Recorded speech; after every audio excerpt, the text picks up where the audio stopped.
The 2026 World Cup is finally here. 64 matches, billions of dollars will be placed on these games over the next few weeks, and on day one, Flair says don't touch either of them. Here's why. For those of you who are new here, Flair is a football decision system. We score every match from 0 to 100 based on team strength, recent form, player availability, and match context. That score gives you one of three signals. You either get a buy, a wait, or a drop. This is not a prediction service. A buy signal can still lose. A drop signal can still win. Flair evaluates decision quality before kickoff, not match certainty. Buy means that the edge is strong enough to act on. Wait means monitor it, but hold back. And drop means just walk away entirely. The World Cup opener, Mexico City Stadium, formerly known as Estadio Azteca, is hosting its third World Cup opening match in history. 80,000 fans, one of the loudest atmospheres in football. And here's something worth knowing before we look at the numbers. These two teams have been here before.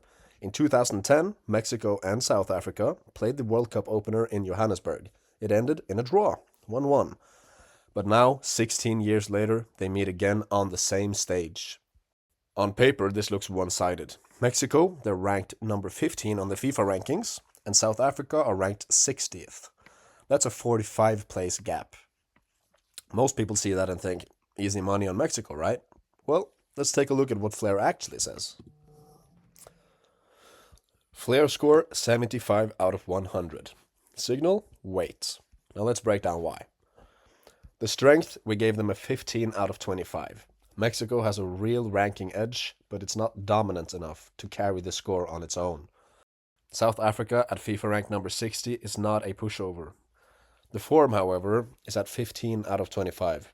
Both teams are coming with moderate recent form, but neither side has been clinical enough in the lead-up to this tournament to give us the strong conviction here. Now the availability is 25 out of 25, full score. There's no major injuries or key absences confirmed for either side, so it's clean on both ends. Now the chaos. We gave them a 20 out of 25. Now this number is important. This is a World Cup opener. Mexico are on the home side with 80,000 fans expecting a win. Now that's pressure. First competitive match of the tournament for both teams. There's no rhythm yet, there's no momentum. These are real uncertainty factors, and Flair accounts for them. Now, you put it all together and you get 75. This is close to the byline, but it's not over. Mexico has the edge, yes, it's true, but conviction is not strong enough to act on. Now, you may ask, what would push this to be a buy? If we can get a confirmed key injury to South Africa's goalkeeper, central defenders, or one of the main strikers right before kickoff. But without that, let's just play this one out and watch it. Now, the second match of the day, we have South Korea versus the Czech Republic. And according to our FlareScore, it only gets a 55 out of 100, which gives us the signal drop. Now, this one is more straightforward. There's no clear strength edge between the two sides. Form, it's mixed on both ends. The match profile, it doesn't give us enough separation anywhere to build confidence. With 55 out of 100, Flair means there's no compelling reason to act. The uncertainty outweighs the opportunity. Now, drop doesn't mean South Korea can't win. It means the conditions for a confident decision is not there.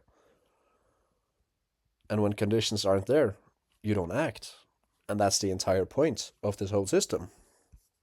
Day one of the 2026 World Cup, 2 matches and 0 buy signals. That might feel anticlimactic for some, but this is exactly what Flair is built for. Not to find something to back on every game, but to protect you from acting when the edge isn't there. Most people will place money on the opening match simply because it's the opening match. The occasion, the atmosphere, the excitement. But Flair doesn't care about any of that. It cares about just one thing. Is the edge strong enough to justify the risk? But today, it isn't. Now follow the channel, we'll be covering World Cup matches throughout the tournament, every signal, every breakdown, every result tracked against what Flair said before kickoff. The signal terminal is running. Let's see how day one plays out.